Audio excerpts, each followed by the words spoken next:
সপ্তাহে মাত্র একদিন, আর সেই একদিনই কুমিল্লার একটি সড়ক জুড়ে জমে ওঠে হাজারো রঙিন পাখি আর প্রাণীর মিলন মেলা।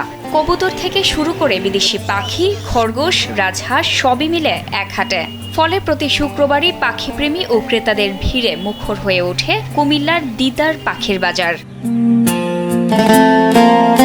কুমিল্লা আদর্শ সদর উপজেলার দুর্গাপুর ইউনিয়নের দিদার সমিতির সামনে প্রতি শুক্রবার জুমার নামাজের পর থেকে বিকেল পর্যন্ত বসে ব্যতিক্রমী এক পাখির হাট। প্রায় 2 কিলোমিটার জুড়ে রাস্তার দুই পাশে সারিবদ্ধভাবে বসা এই হাট স্থানীয়দের কাছে দিদার পাখির বাজার নামে পরিচিত।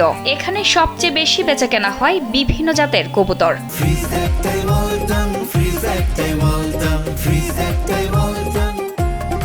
কিং, সিরাজি, গিরিজেল, দেশি ও ম্যাক্সি সহ নানা প্রজাতির কবুতরের প্রতি জোড়ার দাম জাত ভেদে 500 থেকে 10,000 টাকা পর্যন্ত। এই বাজারে বেচা কিনা আলহামদুলিল্লাহ ভালো, লোকজন আসে ভালো। লাভবাট নিয়ে আসছে আজকে, প্রায় সময় কবুতর বাজারে গাড়ি করে নিয়ে এসে।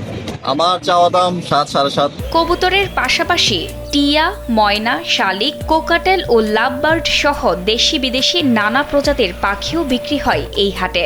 এসব পাখির দাম 500 টাকা থেকে প্রায় 8,000 টাকা পর্যন্ত।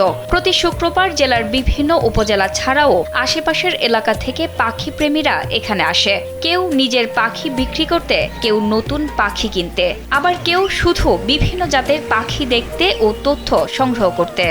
কবুতর আনছি, হাঁসের বাচ্চা আনছি, জাপানিজ বাজিকার, রেইনবো বাজিকার, তারপরে বাজারে অনেকগুলো বিক্রি করছি। লাভজনক হয়েছে, ভালো, মোটামুটি ভালো। এদিকে বাজার সব চারদিকে এই বাজারটা সবচেয়ে ভালো। শুধু পাখিই নয়, এই বাজারে ব্রাহ্মা, পাকিস্তানি ও দেশি মুরগি, রাজহাঁস, চীনা হাঁস, দেশি হাঁস, খরগোশ, পার্সিয়ান বিড়াল, হাঁস মুরগির বাচ্চা সহ নানা ধরনের প্রাণীও বেচাকেনা হয়। পাশাপাশি পাখির খাঁচা, খাবার, রিং, লক ও প্রয়োজনীয় ওষুধও পাওয়া যায়।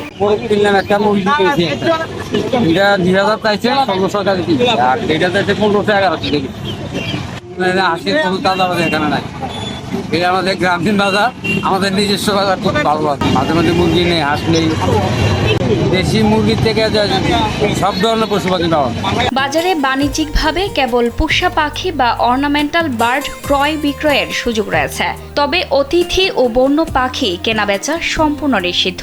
এছাড়া রোগবালাই ছড়ানো রোধে বাজারে অসুস্থ পাখি বিক্রি করা যাবে না এবং বন্য প্রাণী উদ্ধারে সরাসরি অভিযান বা আইন প্রয়োগের এখতিয়ার প্রাণী সম্পদ দপ্তরের নেই বলে জানান জেলা প্রাণী সম্পদ কর্মকর্তা।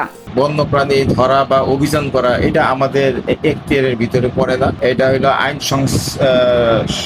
আইন প্রয়োগকারী সংস্থা যারা আছে, পুলিশ বা অন্যান্য সংস্থা, ম্যাজিস্ট্রেট বা সিভিল প্রশাসন, তারা যদি মনে করে যে এখানে পোষা পাখি বিক্রি হচ্ছে, বন্য প্রাণী বা অতিথি পাখি বিক্রি হচ্ছে, তারা সেই জিনিসটা দেখবে। আমাদের সেই আইন এক্সারসাইজ করার কোনো ক্ষমতা সরকার আমাদের দেয় না। সপ্তাহে একদিনের এই পাখির হাট এখন কুমিল্লার পাখি প্রেমীদের অন্যতম মিলনস্থলে পরিণত হয়েছে। তবে নিরাপদ পরিবেশ নিশ্চিতের পাশাপাশি যানজট কমাতে প্রয়োজনীয় ব্যবস্থা নেওয়ার দাবি জানিয়েছেন স্থানীয়রা।